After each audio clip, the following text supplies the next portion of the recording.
Cet épisode de Bullied a été soutenu par Clairefontaine parce que j'aime que la pointe de mon stylo bille glisse sur le papier et que j'adore laisser mon esprit divaguer entre les lignes.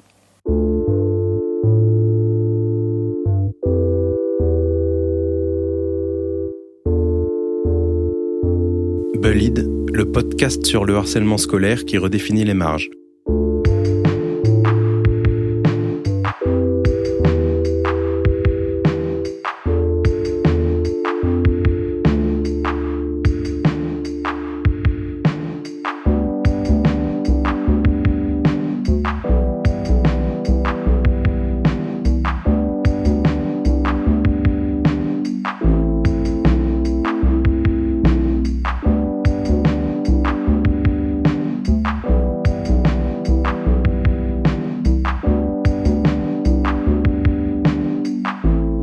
Je m'appelle Annie, j'ai 38 ans et je suis actuellement des études d'ingénieur du son. Les types d'harcèlement finalement que j'ai pu subir dès l'âge de 5-6 ans ont été à la fois liés à des rapports de classe, liés à mon genre, liés à l'enfant que j'étais. Et les caractéristiques physiques ou ma personnalité simplement, voilà. Donc c'est vrai qu'il y avait déjà du dédain par rapport à la classe sociale et qui s'est vraiment renforcé à l'adolescence où là on me disait en fait, on critiquait mes habits, mais en fait moi j'avais des vêtements du Secours populaire ou des vêtements que j'avais trouvés dans les poubelles. Et du coup, je portais pas de la marque, mes habits étaient usés, ils étaient troués, ils étaient trop grands pour moi. Souvent d'ailleurs, ils étaient pas forcément ma taille, donc ça me faisait mal, donc je me blessais et on se moquait encore plus de moi parce que j'avais des chaussures trop grandes, donc j'avais une démarche un peu plus claudiquante. Et j'étais la pauvre de service, celle qui pouvait même pas se payer un t-shirt. Et il y avait aussi toujours... les personnes passaient, elles me disaient, voilà, moi j'ai de la marque Quicksilver, Waikiki, que sais-je encore. Ah, regardez, ma mère, elle m'a acheté le dernier Nike, les dernières chaussures Nike. Et moi, tout ce dont je pouvais rêver, c'était... je rêvais devant les vitrines, et c'était des chaussures de contrefaçon ou qu'éventuellement... quelqu'un me donne les chaussures usagées de sa grande sœur ou de son grand frère. Mais il y avait de la condescendance tout le temps par rapport à mes vêtements, à mes habits. Et même, on me le disait, je veux pas traîner avec toi parce que t'es moche, tu t'habilles comme un sac et t'as pas de la marque. Après, dans le paysage rural, un petit peu moins. Là, on travaillait, donc du coup, on n'allait pas regarder trop la marque des chaussures. Souvent, elles étaient recouvertes de terre. Donc, c'était peut-être moins flagrant dans le milieu rural, mais on allait juger sur d'autres choses, oui. Alors, j'ai grandi dans des environnements assez différents, parce que ma maman m'élevait seule. Et elle devait être mutée, parfois dans des villes plus ou moins grandes ou dans des villages. Donc moi, je suis originaire d'un milieu rural, très pauvre. Et après, j'ai suivi ma maman dans une ville où j'habitais en HLM. Et puis à l'adolescence, j'ai été envoyée à l'école... plutôt à l'inverse, dans un milieu, dans un collège assez bourgeois, public certes, mais qui n'avait de public, qui ressemblait plutôt à un collège privé. Mais on continuait d'être pauvre, donc ça posait un petit peu problème en termes de classe sociale. Voilà. La transition rurale-citadin, ça c'est pas forcément facile. Comment ça s'est passé pour toi ? Alors c'est vrai que la nature m'aidait beaucoup à me sentir moins seule. parce que le regard des animaux n'était pas aussi jugeant que celui des humains. C'est-à-dire, si je croisais un chevreuil ou une biche, elle ne regardait pas si mon jean était décousu ou si j'étais trop grosse. Voilà, peu importe, les animaux, j'ai l'impression qu'ils nous acceptent tels qu'on est. Voilà, donc c'est peut-être cette transition-là qui a été un petit peu difficile pour moi. Et par contre, j'ai remarqué que les types de harcèlement me suivaient, quel que soit l'espace, la géographie, le lieu, de la ville à la campagne. Par exemple, moi, j'ai découvert très tôt que j'étais homosexuelle, vers l'âge de 5-6 ans. On m'a simplement posé la question, est-ce que tu as un amoureux ? J'ai dit non, j'en veux pas. Et on m'a dit, ah bon ? Et je dis, par contre, peut-être j'aimerais bien une amoureuse. Et j'avais dit ça vraiment très naturellement. Et depuis ce jour-là, je n'ai jamais cessé d'avoir des ennuis à cause de mon homosexualité. Et ça, c'est vrai, à la ville, à la campagne, au centre de la ville, en périphérie, il y a une espèce de cartographie du harcèlement qui ne s'arrête pas. Parce qu'en plus, elle commence à l'école. Mais pour ma part, j'étais suivie de l'école jusqu'à chez moi, donc sur le trajet de l'école quand je sors. Et quand j'arrive enfin chez moi, où je pense avoir un lieu où je peux être moi-même, un lieu où je me sens pouvoir exister en tant qu'Annie, en fait, il n'existe pas parce que je reçois des appels téléphoniques ou... du coup, en fait, le harcèlement n'est pas uniquement à l'école. C'est-à-dire qu'il va au-delà. Il va au-delà de cet espace géographique très défini.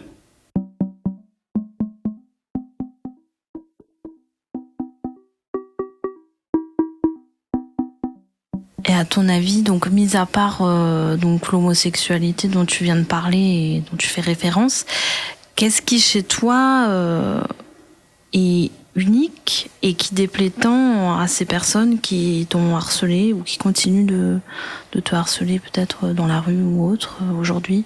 Je pense que ce qui était difficile pour eux, c'était d'avoir quelqu'un de sincère et qui ne se cache pas. Et c'est vrai qu'à l'époque, une jeune fille, même de l'âge de 6 ans, 8 ans, 12 ans, 15 ans,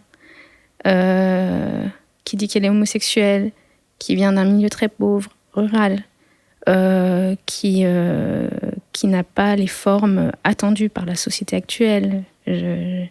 J'avais du poids et ça ne me dérangeait pas, en fait. C'est toujours le regard de l'autre qui m'a jugée. Mais moi, je ne me sentais pas différente. Je me sentais être une enfant voilà, qui aimait la nature, qui aimait la littérature, qui aimait regarder la télé de temps en temps, quand c'était possible. J'avais des petits moments de rêverie. Et ma singularité, je ne la voyais que lorsque la société me la faisait sentir.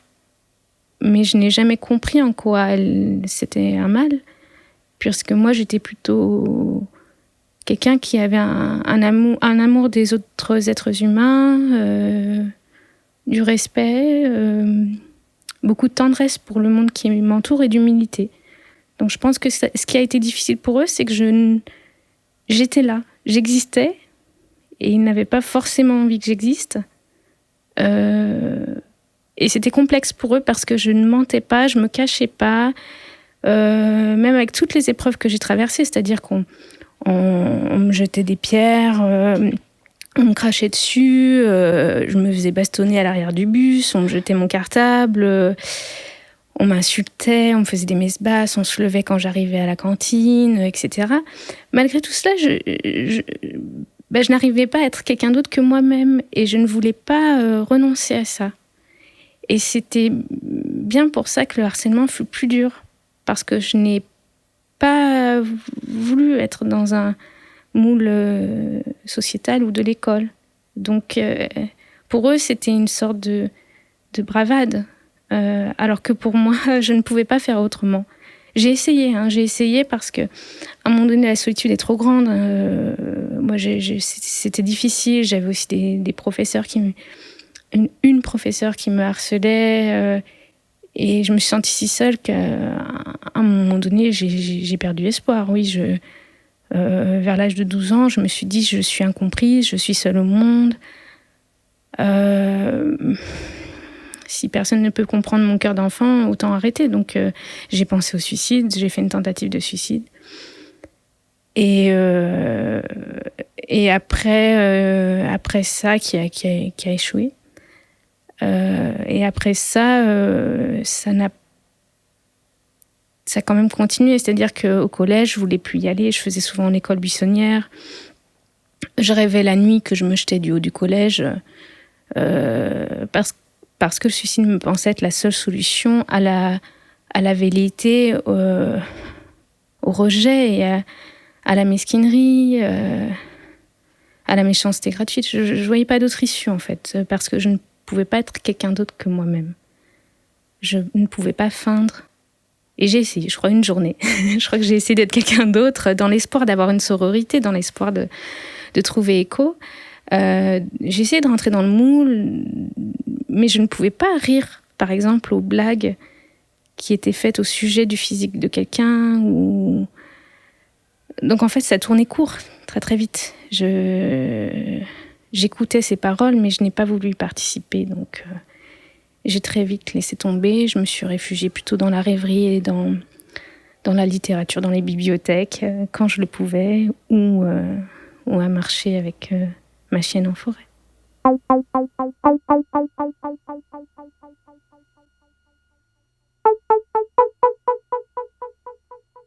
Et du coup, t'as subi vraiment, d'après ton témoignage, vraiment beaucoup de choses dures.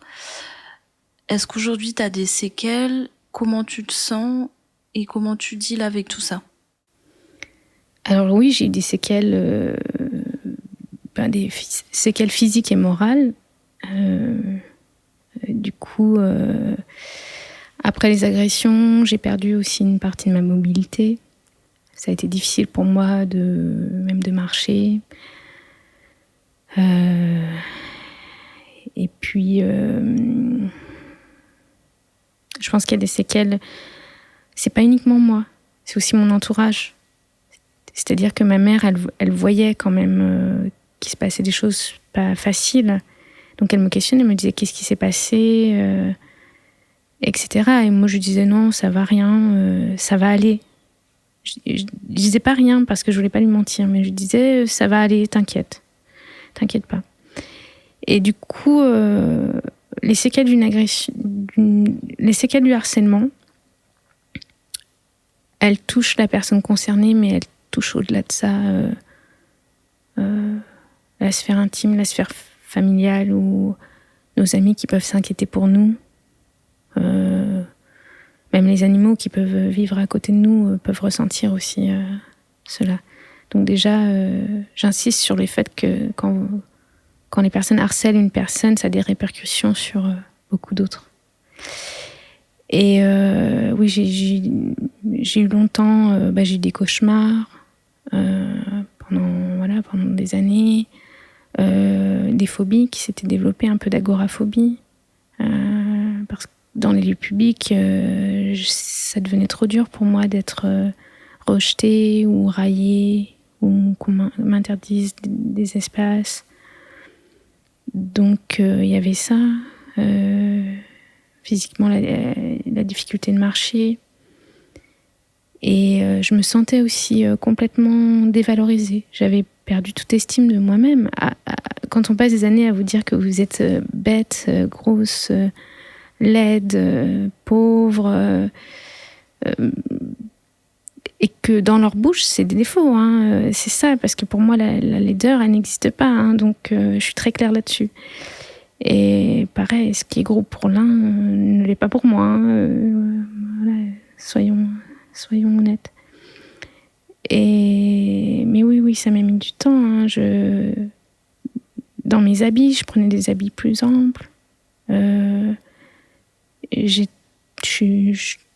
très complexée par mes formes. On me disait souvent aussi de me cacher, en fait. On me disait « Ah, on a honte de toi, va te cacher ». Du coup, j'avais tendance à me voûter. Pareil, ça a déformé ma colonne vertébrale. Parce que je me cachais, je me voûtais. J'avais presque honte de moi-même, en fait. Honte d'exister.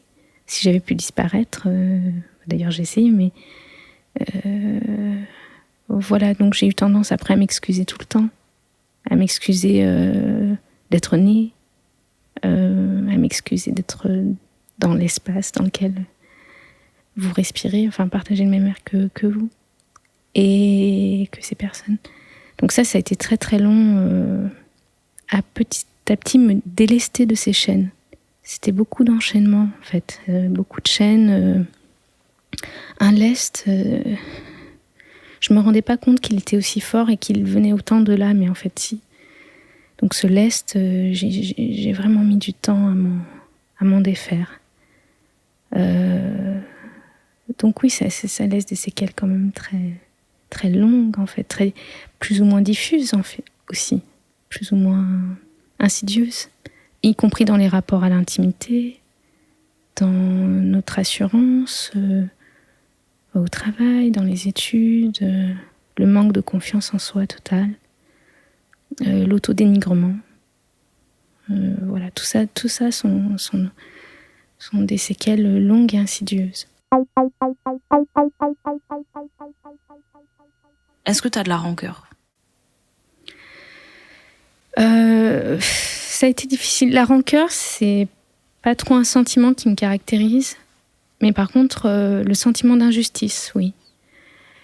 Et aussi un sentiment d'écœurement, plutôt. Mais pas tant de rancœur, parce que je trouve que la rancœur, c'est ce qui ronge, justement, au même titre que la violence. Et je refusais que, en fait, les sentiments de violence qui les rongeaient, eux, viennent me ronger à mon tour. Donc j'ai laissé assez peu de place à la rancœur ou au ressentiment. Par contre, ce qui a été difficile, oui, c'est de se dire pourquoi moi. Après, plus tard, j'ai compris que j'étais une proie facile, parce que, somme toute, j'étais plutôt gentille, silencieuse, je disais rien, je prenais toujours sur moi. J'étais isolée et j'avais toutes les caractéristiques. Hein. J'étais la proie idéale pour eux, en termes de normes. Mais ce qui m'a aidée à ne pas avoir de rancœur, c'est de comprendre d'où venait leur langage. Et souvent, ça vient d'une construction sociale, ou d'une construction de classe, ou des parents, ou de la pression sociale. C'est-à-dire que certains parents d'élèves faisaient pression sur d'autres en disant voilà, c'est inadmissible qu'elles viennent au voyage scolaire, l'effet de groupe. Donc ça m'a permis de comprendre que les personnes qui ont pu me harceler, et surtout les enfants, ça venait pas forcément d'eux, mais c'était plutôt, je sais pas si épistémique, enfin, en tout cas, c'est plus complexe que ça, il y a une grosse machine derrière. Donc ça m'a aidée à pas leur en vouloir. Et aussi, j'ai subi du harcèlement de la part de personnes, finalement, qui eux-mêmes étaient dans le mensonge. Même se cachaient ou avaient des choses à se reprocher. Et du coup, toute la violence qu'ils me faisaient subir, c'était des choses qui se reprochaient souvent à eux-mêmes. Alors, est-ce que ça veut dire que du coup, tes bourreaux, t'es consciente qu'ils avaient des grosses souffrances et que tu les... pas excuses à moitié, mais pour ça, parce que tu penses que leur méchanceté est liée à une souffrance ? Beaucoup de mes bourreaux avaient des grandes souffrances. Et d'ailleurs, même la professeure qui appelait chez moi pour dire qu'il fallait que je me fasse interner, que je n'avais plus le droit de revenir à l'école, que la place des monstres comme moi, c'était à l'hôpital. Et ça, je vous dis la version soft. En fait, cette personne-là, elle était très triste. Après, elle est tombée dans l'alcool. En fait, c'est quelqu'un qui a fini sa vie seule, pour le coup. Et du coup, oui. Et je pense aussi qu'il y a des enfants pour qui c'est un jeu. Et ils ne mesurent pas forcément aussi toutes les conséquences que ça peut avoir. Nous, ça a des conséquences sur une vie. Moi, j'ai été complexée pendant des années, je le suis encore maintenant. Heureusement, je regagne confiance en moi, parce que je vois tout ce qu'il y a derrière et le chemin que j'ai parcouru. Mais pour l'agresseur, les conséquences ne sont pas les mêmes. Et elles ne laissent pas des séquelles aussi longues et aussi fortes. Donc les enfants n'ont parfois pas conscience de ça. Et avec le recul, ils se disent « Mon Dieu, mais pourquoi j'ai fait ça à cette personne, en fait ? Pourquoi je l'ai raillé ? Pourquoi j'ai jeté son cartable en dehors du bus ?» ou des petits gestes, mais qui, avec le recul, laissent des traces. Donc oui, j'ai compris qu'il y avait à la fois une souffrance de la part de certaines personnes qui m'ont agressée et qui m'ont harcelée quotidiennement, une profonde tristesse, parfois un désir, une envie d'être aussi libre que je pouvais l'être et aussi sincère que je pouvais l'être. Donc il me le faisait payer. Et parfois de l'inconscience, ne pas réaliser la portée de son geste. Donc c'est un peu tout ça mélangé. Et après, y en a qu'on excuse ou qu'on n'excuse pas. C'est pas bien grave si vous avez envie de taper du poing ou de mettre un coup de baramine dans le poteau électrique rue Stalingrad. Faites-le. Voilà. Faites ce que vous pouvez. Pardonnez si vous le pouvez. Si ne vous pouvez pas, c'est compréhensible. Personne ne vous blâmera.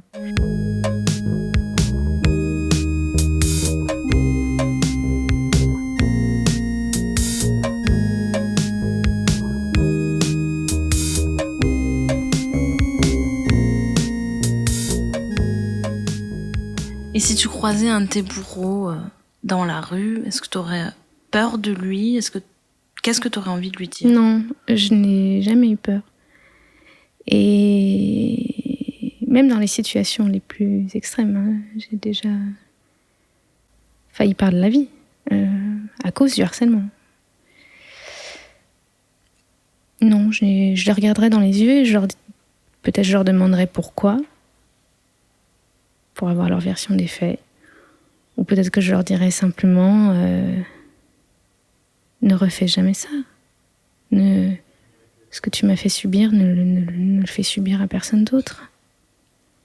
Et pense à ceux qui te sont chers aussi. Et pas uniquement. Pense aux autres de manière générale, qu'ils soient proches de toi ou non, et à la société. Est-ce que tu veux construire ça ? Qu'est-ce que tu veux construire, en fait, avec ces gestes-là ? Ta souffrance peut être entendue, mais elle n'est pas forcément une raison ou un moyen pour détruire. Et puis je dirais, passe en chemin. Sinon, je te fais un croc en jambe. Est-ce que ça t'est quand même déjà arrivé une fois de répondre par la violence aussi ? Non, je n'ai jamais répondu par la violence. Ça a été un grand questionnement d'ailleurs, parce que quand on se fait battre, au sens premier du terme, pas au sens littéral, quand on se fait constamment, brimer, éviter, écarter, des lieux qui nous étaient interdits. Moi, j'avais même pas le droit de rentrer dans les toilettes des filles quand j'étais petite parce que j'avais les cheveux courts. J'étais un garçon manqué, donc on m'interdisait l'accès. À tel point que même je me retenais toute la journée. J'ai eu des problèmes de santé parce que j'avais des lieux comme ça qui m'étaient interdits. Les toilettes, les gymnases, les filles refusaient de se changer à côté de moi parce qu'elles disaient que j'allais les violer. Donc j'allais plus en gym, je m'étais fait dispenser. C'est vrai d'être exclu comme ça tout le temps des espaces et des gens, et d'être exclu par leur langage, par leurs gestes, c'était vraiment difficile. Et donc, face à cette violence qui était écrasante, je me suis posé la question, comment je réagis, en fait. Est-ce que je leur renvoie ce qu'ils me donnent ? Mais je n'y suis pas arrivée. J'aurais bien aimé de temps en temps donner un coup de barre à fer dans la clôture. Mais je n'y suis jamais arrivée parce que je pense que c'est juste pas moi-même. Et là encore, par sincérité envers qui je suis, j'ai pas d'instinct belliqueux, j'ai pas envie de faire du mal à l'autre. En fait, ça ne m'appelle pas, ça ne m'attire pas. Et pour moi, la plus belle forme enfin, la plus belle, c'est que j'ai trouvé, en tout cas, je comprends les combats et je comprends la violence lorsqu'on subit des répressions. Mais pour moi, c'est le médium qui m'a permis de rester en vie. Vraiment, le moyen qui m'a permis de rester en vie, c'est d'être sincère avec moi-même. Et dans mon cœur, cette violence-là n'existe pas. J'ai plutôt une grande tendresse pour les gens. Du coup, voilà, non, je n'ai jamais répondu à cette violence. Et aussi parce que ma plus grande peur, c'était de la reproduire. À un moment donné, j'étais vraiment fatiguée de tout ça. Mais depuis enfant, ce qui demeurait, c'était l'angoisse extrême, la peur extrême qu'un jour, moi, je reproduise une discrimination alors que je l'avais subie.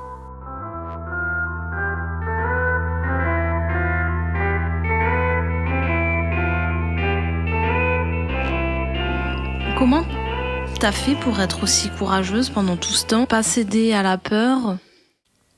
Je me suis auto-octroyé des espaces de liberté. C'est-à-dire que des espaces où je pouvais être en lieu sûr. Donc si je ne me sentais pas d'aller à l'école, je n'allais pas à l'école.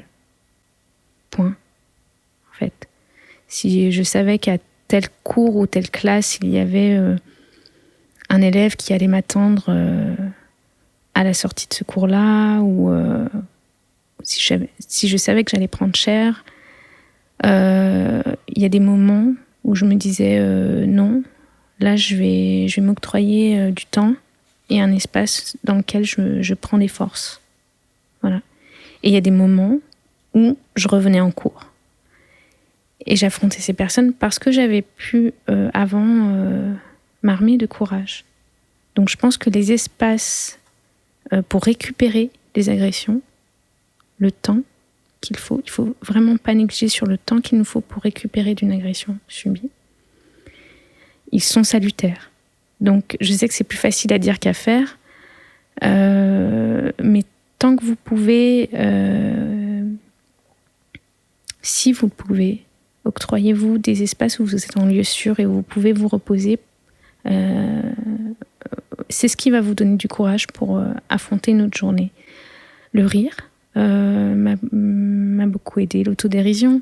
On va dire, ah bah tiens, aujourd'hui, qui est-ce qui va essayer de me casser une jambe, ou, en fait, ça peut paraître très très cru comme ça, très très dur. Mais le fait de prendre du recul et de la distance par rapport aux choses, de les distancier par le biais de l'humour, a fait que ça rendait moins fort les agressions que je pouvais subir. Et eux aussi, quand ils voulaient m'attaquer, quand ils voulaient m'atteindre, en fait, parfois, je donnais presque l'impression que ça m'était un peu égal.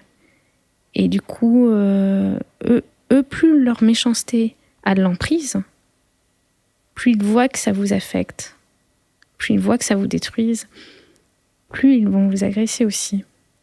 Parce que c'est le but, en fait, c'est de faire souffrir, voire pleurer, faire en sorte de ne plus vous voir dans un lieu. Donc, ce qui m'a aidée, c'est de ne pas m'exclure moi-même, de revenir dans des lieux, de me réapproprier l'espace, de dire oui, tant pis, je vais aller au gymnase, j'ai envie de faire du basketball,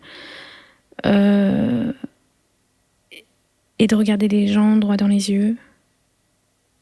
Voilà, c'est un mélange. C'est un mélange entre des moments de retrait, pour moi, et uniquement pour moi, pas pour eux, et des retraits que j'avais choisis et pas subis. Et des moments où, oui, je vais les regarder, et oui, je suis là, et mon coco, tu vas devoir faire avec moi, en fait, parce qu'au final, je suis aussi dans ton espace et peut-être que c'est toi que ça va embêter plus qu'autre chose. Donc, j'aimais bien l'idée de dire, je suis là, je suis un peu comme une pierre, en fait. Ils peuvent pas trop me déplacer. Et du coup, pour eux, j'étais un boulet, mais pour moi, j'étais un joli rocher. Voilà. Donc, voilà les différences. Exister. Exister est une très, très belle manière de ne pas se décourager aussi. Tu parlais de la cruauté extérieure, et pourtant, on dirait que tu as quand même un profond amour pour les humains et l'humanité. Comment est-ce que tu fais ? Je me le demande. Je me le demande souvent. Parce que je pense que quand je rencontre les gens, bien sûr, comme tout un chacun, on peut avoir des côtés sombres, des côtés mélancoliques, des côtés tristes. Et pour moi, ce n'est pas quelque chose de négatif. C'est-à-dire que ce sont des parties de nous-mêmes, des sentiments que nous portons, au même titre que la joie, le bonheur, l'empathie. Et du coup, j'ai plutôt tendance à vouloir connaître les gens pour qui ils sont dans l'intégralité de ce prisme-là. Et du coup, c'est pour ça que j'ai tendance à pas trop juger de prime abord. Et aussi parce que au fond de nous, il y a souvent quelque chose de bon. Et parfois, on peut le cacher plus ou moins. Mais c'est ce qui m'intéresse, en fait, dans l'autre. L'échange, apprendre de nos expériences différentes. Et l'empathie aussi. Même si on n'a pas vécu ce que l'autre a vécu, fait qu'on peut, à des moments, au moins avoir une compassion pour ce qu'il a traversé. Et que les erreurs dont on a tous été victimes puissent le moins possible se reproduire. Donc oui, je fais preuve d'un grand réalisme sur parfois la cruauté des gens. Je me suis jamais... j'étais au contraire très lucide. Mais cette lucidité-là ne m'empêche pas. Au contraire, c'est en étant lucide et en connaissant l'autre pour ce qu'il est réellement qu'on peut aller vers lui. Donc, et pour moi, je pense que la solitude extrême, c'est-à-dire que ça peut conduire à l'assèchement du cœur aussi. Et j'ai peur de ça, oui. Parce que j'ai pensé être ermite quand même. Hein.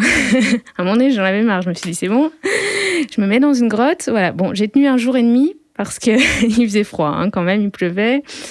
J'avais pris des réserves de nourriture, mais quand même, c'est pas... Je souhaite pas à tant de monde que ça d'être ermite parce qu'on commence à se parler à soi-même. Et en fait, ça se tarit très vite. L'intelligence vient aussi des échanges qu'on a avec l'autre. L'émulation du cœur, l'émulation de l'esprit, elle vient des échanges qu'on a avec les autres. Voilà. C'est quelque chose qui t'a pesé, la solitude, pendant ton adolescence ou ton enfance ? Oui, énormément. C'est vrai que face aux situations de harcèlement dont j'ai été l'objet, j'étais seule. Et j'étais seule aussi parce que j'aurais pu avoir peut-être l'aide de ma maman, mais j'ai choisi de l'épargner par peur que ça la touche comme ça pouvait me toucher. Du coup, souvent, on est isolé déjà, et c'est aussi facile pour les personnes qui nous harcèlent de reconnaître des personnes isolées. Donc, elles ne vont pas s'attaquer à des personnes qui sont très, très entourées. Donc, on est déjà isolé, et en plus, après, le harcèlement fait qu'on peut avoir tendance à s'isoler encore plus. Oui. Pour protéger l'autre ou parce qu'on est trop triste. Comment est-ce que tu as fait pour te faire des amis ? Quand on est seul, ça doit pas être évident d'aller vers l'autre. Ah oui, pour moi, c'était terrible. Je suis d'une grande timidité. Je l'étais déjà alors. Et je le suis encore. Et pour moi, la timidité est une qualité. Donc, j'y suis allée à mon rythme. C'est-à-dire que j'ai simplement écouté mon cœur et suivi mes petites passions. Et par exemple, voilà, comme j'aimais bien lire, et j'allais au centre de documentation. Et là, quelqu'un qui aura vu la couverture du livre me dira est-ce que tu as lu cet ouvrage? Moi aussi. Et en fait, laisser venir l'autre. Je n'ai pas cherché à avoir des amis. Peut-être parce que j'étais d'un naturel plutôt solitaire, mais c'est surtout que je pense que l'on se trouve en fait. Les montagnes se regardent et les gens se rencontrent. Donc on trouve forcément, à un moment donné ou à un autre, on va forcément rencontrer quelqu'un qui va avoir une sensibilité proche de la nôtre. Donc voilà, pour me faire des amis, j'ai simplement été moi-même et je suivais mes petites passions, tout simplement. Et les gens vous reconnaîtront, on se reconnaît. Est-ce que j'ai trouvé aujourd'hui des gens qui me ressemblent? Un petit peu plus en grandissant. Mais c'est pas forcément des gens. J'ai trouvé quelques proches, quelques amis dans lesquels, je ne sais pas, ma passion pour les chiffres et les lettres et la petite maison dans la prairie résonne. Mais oui, je dirais que j'ai trouvé d'autres amis. Et même enfant, ce qui est important de dire, c'est si on est isolé, on peut trouver des amis, là encore, dans la littérature, à la télévision, dans une série, je ne sais pas, Buffy contre les vampires, ou au cinéma. Dans un film, quelqu'un pourra exprimer, ou en tout cas exprimer quelque chose de similaire ou qui fait écho à la solitude qu'on peut traverser. Et c'est très très important. Lorsqu'on se sent seul, se tourner vers tout ce qu'on peut et tout ce qui nous parle. Voilà, beaucoup aussi la nature, beaucoup qui est sans jugement. Tout ce qui est sans jugement est doux pour l'autre.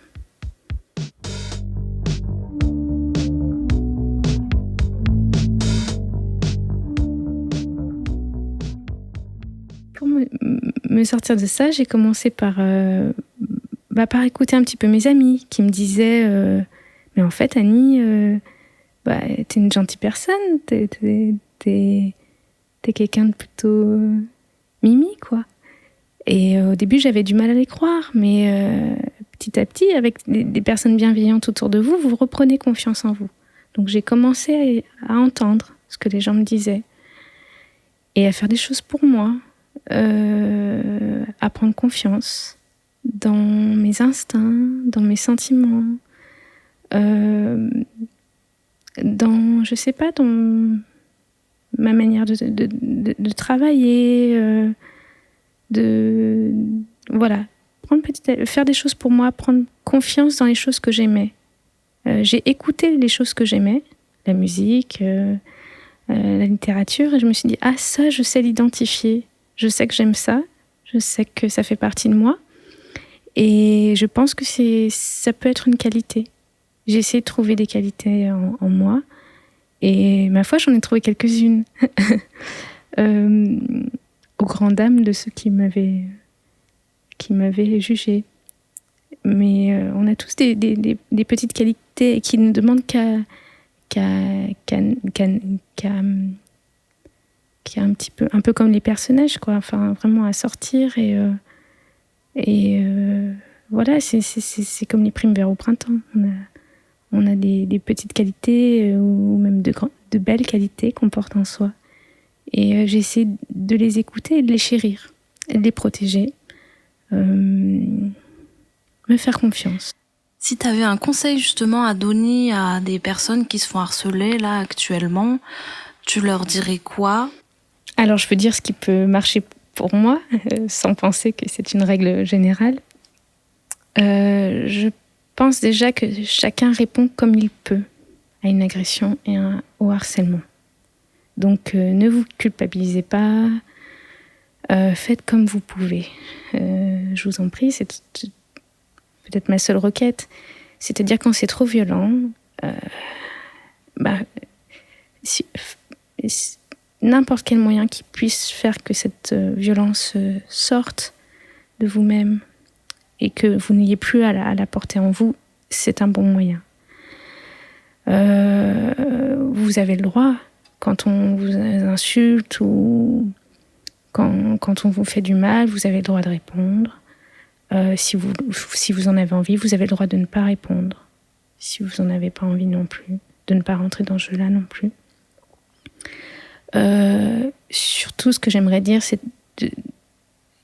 d'essayer de penser à vous. Et j'en suis la preuve même, c'est qu'il y a toujours un espoir. Il y a vraiment, même dans les situations les plus difficiles, il y a toujours une petite porte de sortie. Et si possible, si vous le pouvez, de ne pas se renfermer, de parler le plus possible aux autres de ce que vous vivez. Et au moins, si c'est trop difficile pour vous d'en parler à un humain, un adulte, un autre enfant, un adolescent, une personne âgée, vous pouvez aussi, je sais pas, appeler des numéros gratuits. Moi, ça m'a aidé aussi, à des moments où je me sentais vraiment déprimée. Aussi vous tourner vers quelque chose qui vous réconforte.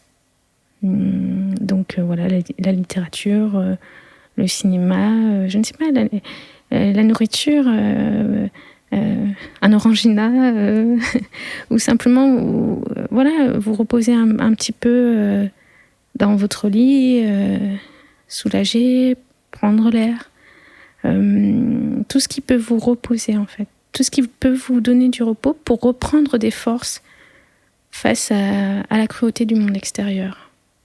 Donc je dirais aux personnes, voilà, c'est un peu comme les animaux l'hiver qui se préparent et qui vont un peu changer de poil ou qui vont faire des réserves en fait. C'est avant une mue ou voilà, tout ce qui peut vous chérir, qui peut faire que vous pouvez reprendre des forces et reprendre souffle avant de réaffronter l'extérieur est bénéfique. Voilà. Parler, ne pas parler, écouter de la musique, marcher, reprendre votre souffle et prendre soin de vous. Vous êtes de belles personnes, très très belles personnes, je n'en doute pas. Et c'est important que toute la richesse et la sensibilité et le cœur que vous avez puissent grandir au fil du temps.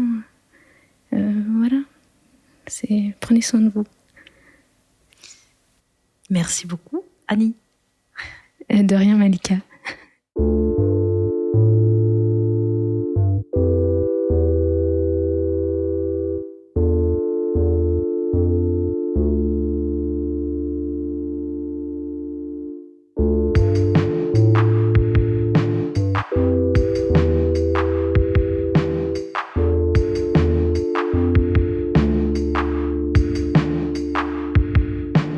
Merci d'avoir écouté Bullied, le podcast sur le harcèlement scolaire qui redéfinit les marges, produit par Dirson. Le mixage et mastering est signé Denis Morin, la bande originale est de Sport Tranquille, extrait de l'album Tunnel sur le label Là-haut dans l'océan. Merci à eux. Et pour nous écrire et réécouter les autres épisodes, rendez-vous sur le site dirson.fr, dire-son.fr ou sur Facebook. Vous pouvez nous laisser des commentaires, ça fait toujours plaisir. Vous pouvez aussi m'écrire sur Instagram sous le blaze queen_2xKang, Queen Kang. Et si ça vous a plu, n'hésitez pas à mettre plusieurs étoiles sur Apple Podcast pour nous faire connaître. ou encore mieux, partagez avec vos amis Bullied pour faire bouger les marges. Merci à vous.